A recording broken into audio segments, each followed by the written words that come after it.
Welcome to the Small Business Show Live. My name is Swire from Garuda Promo. Today we have Mark Chen, Chief Creator from Nature Design Studio. How are you doing, Mark? Good. How are you, Swire? Nice to see you, and happy to be on the show. Yeah, I'm glad to have you on. This has actually been a personal hobby of mine.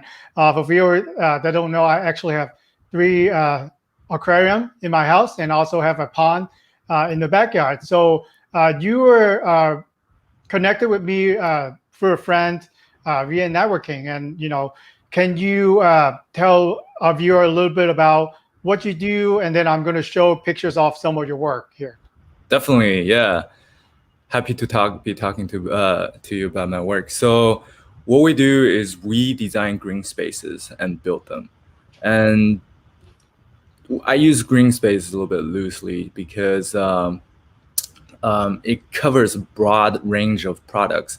For example, there's a high-end custom aquarium, which it's my personal passion as well. And then there's a living wall. So within the living wall segment, there's two different, a number of options where you have the live plants for living wall, and then you also have the preserved plants, which actually is maintenance free. A lot of people love that option. And then, we go into ponds, we go into some of the landscape art elements. But in short, we do anything with nature elements in a space that the client will want to incorporate any type of greenery or the sense of nature. We can design the space and we'll build it out. And maintenance, of course. Okay, great. Let me jump on and ask you this question because obviously, that's a passion of mine, but then obviously I didn't turn it to a business. So wanted to get your take. Obviously, you have passion with things that nature. How did it come up, and how long were you in the hobby before you realized that I want to turn this actually into a business? I think so. I've been in the hobby for over 16 years now, and I think I really got the idea of turning into a business about 6 or 7 years ago.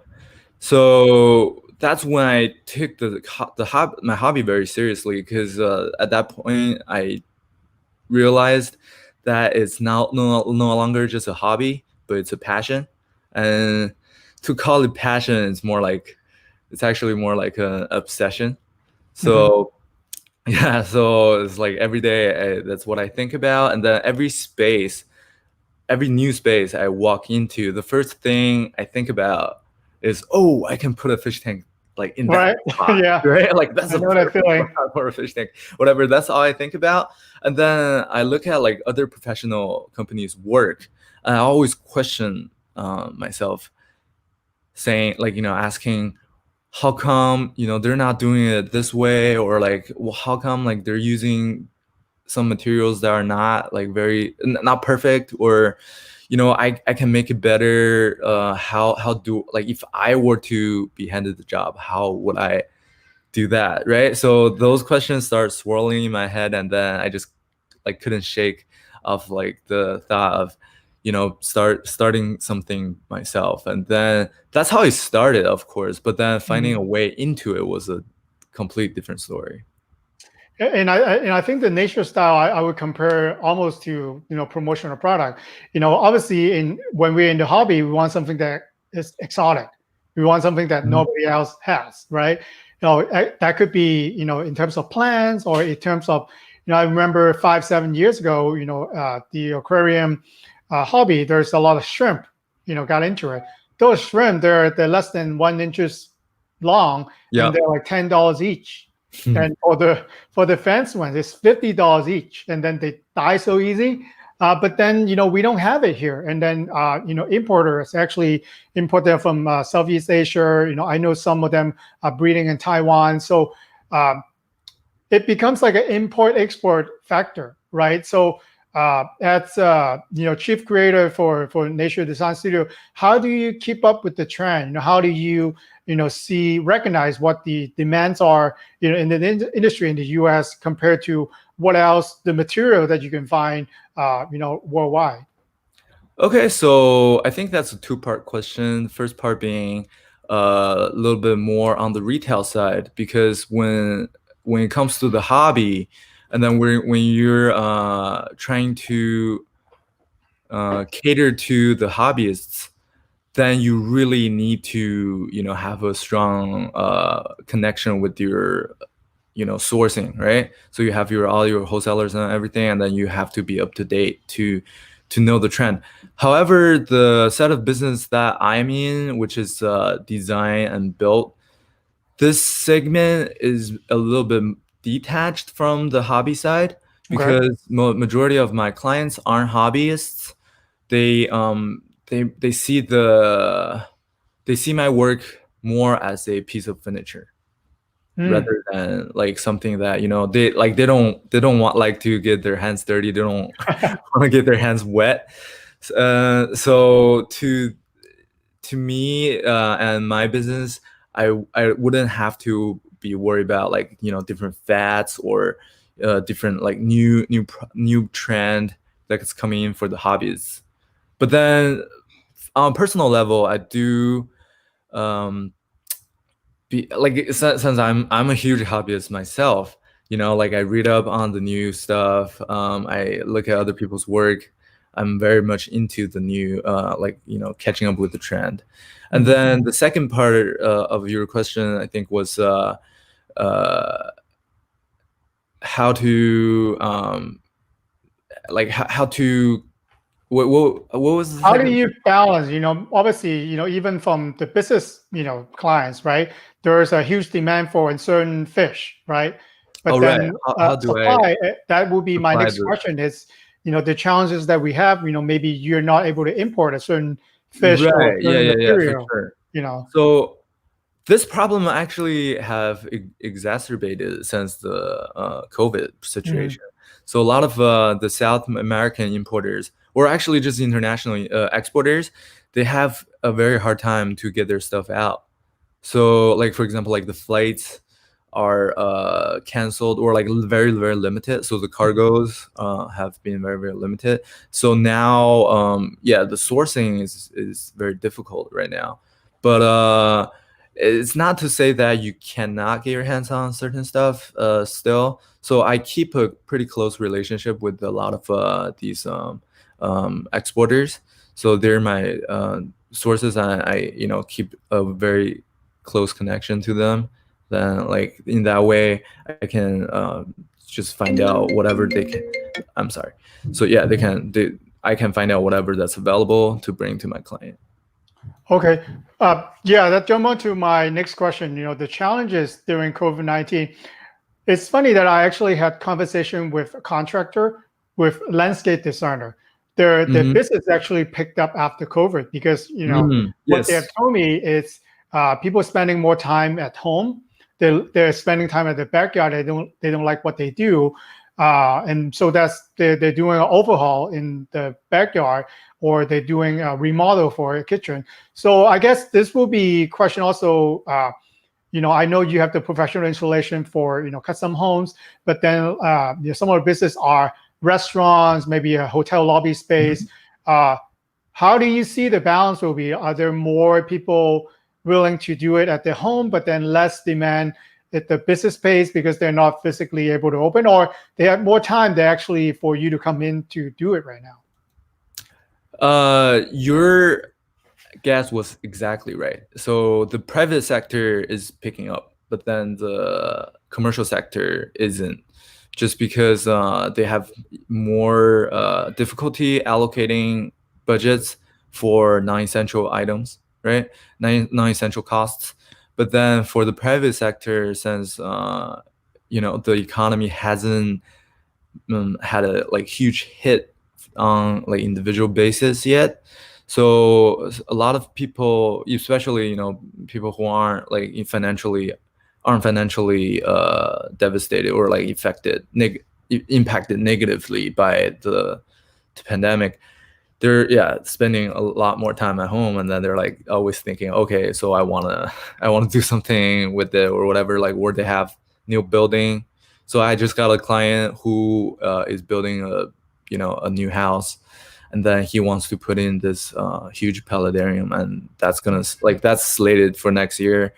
Obviously, we got to work with his construction timeline, but yeah, the private sector is definitely picking up. Okay, it's good to know.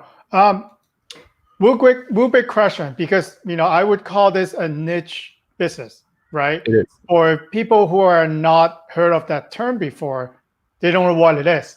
And then sometimes I tell them how much I spend on certain, equipment or the livestock. They'll be surprised. Like, why do you spend so much? So Yeah. how do you market your business? Especially I wanted to focus on the business sector. Right?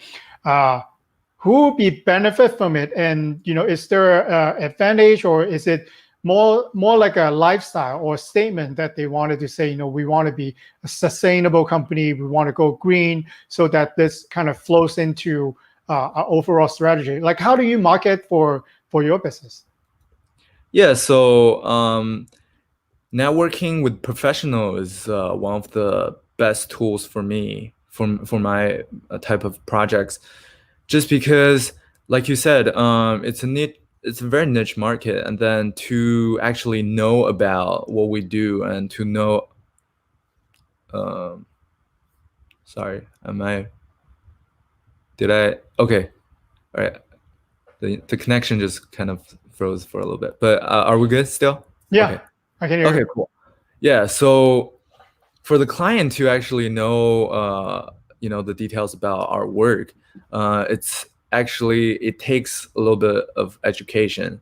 Mhm. So unless the clients who have, very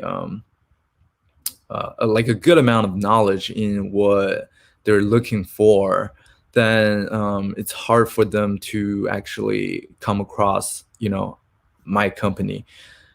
But then versus spending a lot of effort and a lot of time trying to educate, potential clients, which is a very, very small amount of people in this huge market, what we do is we focus on, aligning ourselves with different professionals who can refer us work. For example, contractors, interior designers are great. Interior architects. These people know exactly what kind of service we provide, and then they can actually approach their clients and propose different type of product that will cater to the client's needs, right? For example, you're designing a new restaurant, and then for the theme of the restaurant, if you want to bring some nature elements indoor, then you want my type of service. And then when the designer or the architect pitch that idea to the client loves it, and then that's when they will want to bring me in for consultation, stuff like that. So that, number one, that's the best way to go about marketing my business. And then the second way, obviously, is through the internet, through the website, right? So website is a great help because there are clients, obviously there are clients who have the inklings of, okay, I want to bring some nature elements into whatever space that I'm creating, and then they start typing up some keywords, for example, living wall, right? If they want some green space is another one. For example, if they want some water features, that's a big keyword, and then aquarium, custom aquarium, stuff like that. And then the third one I want to say will be social media. So I have quite a bit of following on social media, especially Instagram. And then Instagram is like very visual based. Yeah. So when they see my work, which is very visually impactful, then like I get business referrals or clients that way as well. So that will be goes into part of the education, right? They see this is possible, with a professional help, so they could probably think about, because I think in this business is your imagination, right? If you're imagining, building a house, or building a restaurant, or even just want to make your space looks better, you need someone who's able to execute, that imagination. So it's something that you're really good at doing. Yeah, thanks. So imagining and executing are, oh man, like so hard to put together because this is it's a struggle a lot of times because when the clients have their imagination or like you really open them up to the possibilities, they Hmm. will go like all out, right? They will be like, okay, I want this, I want that, like I want like a water slide tunnel through the aquariums, stuff like that, like something completely crazy, and then you have to like kind of reel them back in, saying, hey, you know what is your ideal market budget range, right? Because we can obviously we've done projects that are upwards of like 200,000, like it's in the six figures, and then we have a minimum budget of 10K, but then like it really depends on what your budget is that we can provide the service to, right? Because obviously there's so many things at play, and we can we if we don't set that ideal budget, then it's really hard for us to come up with something that's great for in terms of design and also great for the budget concern. Okay. So what would you see the future of your industry? So obviously I'm tying in like the whole thing. Obviously, I'm sure that COVID probably affect you, somewhat. And then, on the supply side, on the customer side. And then do you see in the future that also more people are more health conscious? So I guess in turn, they will probably like to have more natural element in their office space or maybe in the restaurant space.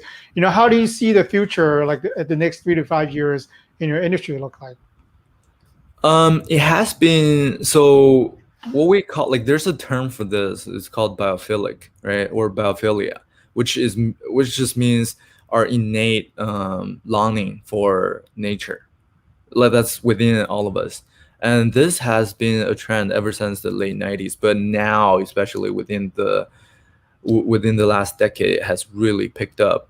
And then you see, like a lot of Silicon Valley high tech headquarters, they all have some type of nature setup, Hmm. whether it's a living wall or like, for example, Amazon headquarters, they have a gorgeous aquarium, and then they have like the biosphere, and then um, to bring nature indoor is a concept that has been trending up, and then I can only see this trend being hotter and hotter because as our modern lives gets just more and more convenient, right? We're actually going away from nature further and further, right? And then to actually see something that is a representation of the pristine nature, or something that is like uh, that's so far away from our modern day lives now, it's actually, to me, the ultimate luxury, and it's a privilege, right? And it's a privilege that people want to have. And then it's not only a statement in the sense of like status, but it's also a statement for what you like, what type of experience you're trying to provide to your customers. For example, if it's a restaurant or it's a hospitality space or it's retail, like you want to provide a very textural experience, right, for the customers who are interacting with your space. And that I think is going to be ubiquitous. If you see, yeah, like some of the projects, I look at like a lot of designers who are in China, for example, right? Their retail space and the type of nature elements they're creating for those commercial spaces are amazing. And then it's so popular now because guess what? The pollution in China is very bad, right? Like the environment, like the destruction of environment is very bad over there. And then people are crowded within the city, right? Like all the high rises and everything. So they, when they get to see like a beautiful nature setup, that has a tremendous calming effect, on their psychic, and then it really relaxes the atmosphere and everything. So yeah, it's definitely gonna trend up. Great. Thank you so much for coming on today. I'm going to put your email there. Go check out Mark website and then follow him on Instagram. And if you are inspiration or just to find out more about what nature design can look to your office or home space, do follow him on Instagram. Thank you so much, Mark. Today, love to All have you right, on the thanks, show. Wire. All right, take care. Bye.